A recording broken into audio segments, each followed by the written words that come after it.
사랑하는 행복한 교회 성도 여러분, 이 영상을 보시는 하나님 나라의 귀한 자녀 여러분, 오늘은 2023년 5월 8일 월요일입니다. 오늘 매일 성경 본문에서는 모압 왕 발락이 이스라엘을 저주하려던 시도는 완벽하게 실패했고 이제 이방 선지자 발람과는 결별합니다. 하지만 이스라엘 백성을 축복하려는 하나님의 뜻은 더욱 분명해집니다. 하나님은 발람을 통해 단순한 축복이 아니라 이스라엘 백성이 만날 위대한 미래를 예언합니다. 후일 이스라엘에게서 일어날 한 별은 주변 나라를 모두 무너뜨릴 것입니다. 오늘 본문을 나누어 보겠습니다.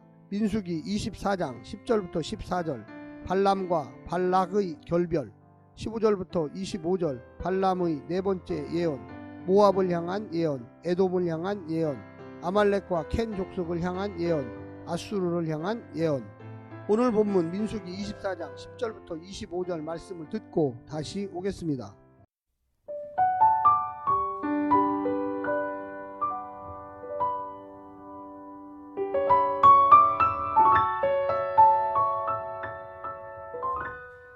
발락이 발람에게 노하여 손뼉을 치며 말하되 내가 그대를 부른 것은 내 원수를 저주하라는 것이거늘 그대가 이같이 3번 그들을 축복하였도다. 그러므로 그대는 이제 그대의 곳으로 달아나라. 내가 그대를 높여 심히 존귀하게 하기로 뜻하였더니 여호와께서 그대를 막아 존귀하지 못하게 하셨도다. 발람이 발락에게 이르되 당신이 내게 보낸 사신들에게 내가 말하여 이르지 아니하였나이까. 가령 발락이 그 집에 가득한 은금을 내게 줄지라도 나는 여호와의 말씀을 어기고 선악간에 내 마음대로 행하지 못하고 여호와께서 말씀하신 대로 말하리라 하지 아니하였나이까. 이제 나는 내 백성에게로 돌아가거니와 들으소서. 내가 이 백성이 후일에 당신의 백성에게 어떻게 할지를 당신에게 말하리이다 하고 예언하여 이르기를 부올의 아들 발람이 말하며 눈을 감았던 자가 말하며 하나님의 말씀을 듣는 자가 말하며 지극히 높으신 자의 지식을 아는 자, 전능자의 환상을 보는 자, 엎드려서 눈을 뜬 자가 말하기를 내가 그를 보아도 이때의 일이 아니며 내가 그를 바라보아도 가까운 일이 아니로다. 한 별이 야곱에게서 나오며 한 규가 이스라엘에게서 일어나서 모압을 이쪽에서 저쪽까지 쳐서 무찌르고 또 셋의 자식들을 다 멸하리로다.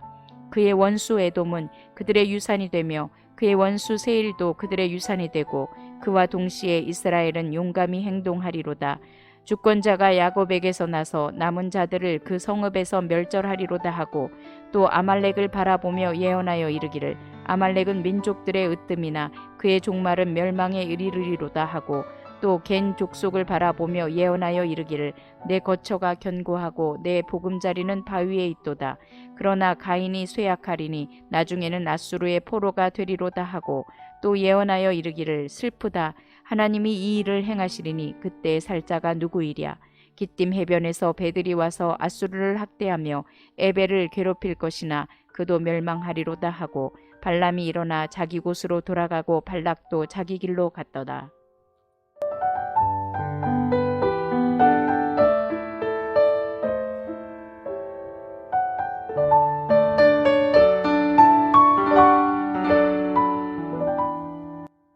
이방인 선지자인 발람이 이스라엘 진영을 바라보며 3번에 걸쳐 예언한 내용이 아브라함에게 주신 축복과 긴밀하게 연결되어 있다는 사실이 참으로 놀랍습니다.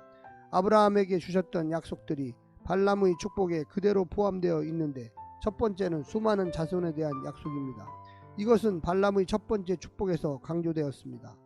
두 번째는 하나님의 보호하심과 축복의 약속인데 이것은 두 번째 축복의 핵심 내용입니다.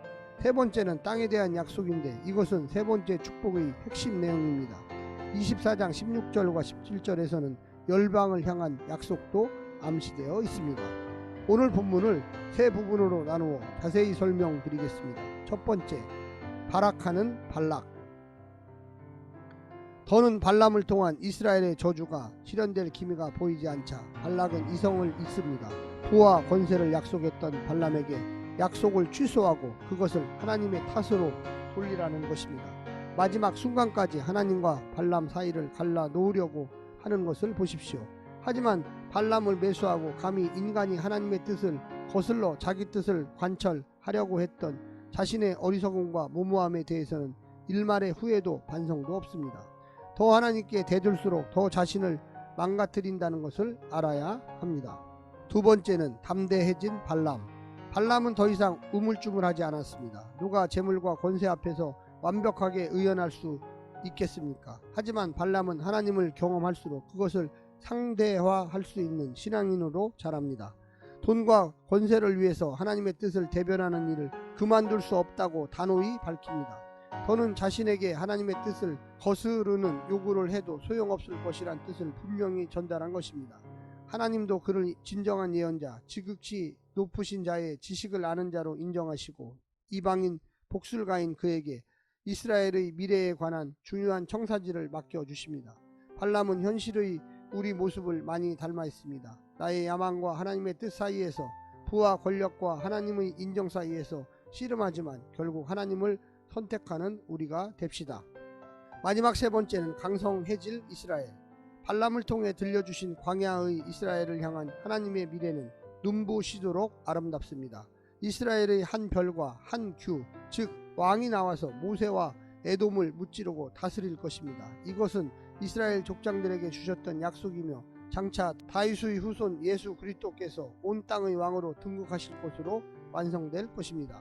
이스라엘의 길을 가로막고 그의 하나님 여호와를 인정하지 않는 아말렉과 가인, 켄, 족속, 아수르와 에벨은 멸망할 것입니다. 이스라엘은 주변 나라들이 명과 멸을 거듭하지만 그동안에 제사장 나라로서 하나님의 나라를 계시하고 그분의 뜻을 이루어갈 것입니다. 저주받을 자가 아니라 축복의 도구로 쓰임을 받을 것입니다. 사랑하는 성도 여러분, 우리의 미래는 누가 책임집니까? 여호와 하나님께서 책임지십니다. 예수 그리스도를 믿고 그분의 말씀대로 순종하며 살아갈 때 축복된 인생이 될 것입니다. 하늘의 소망을 이 땅에 전파하는 자가 될 것입니다. 오늘 하루도 성령님의 인도하심에 순종하시기를 간절히 부탁드립니다. 샬롬.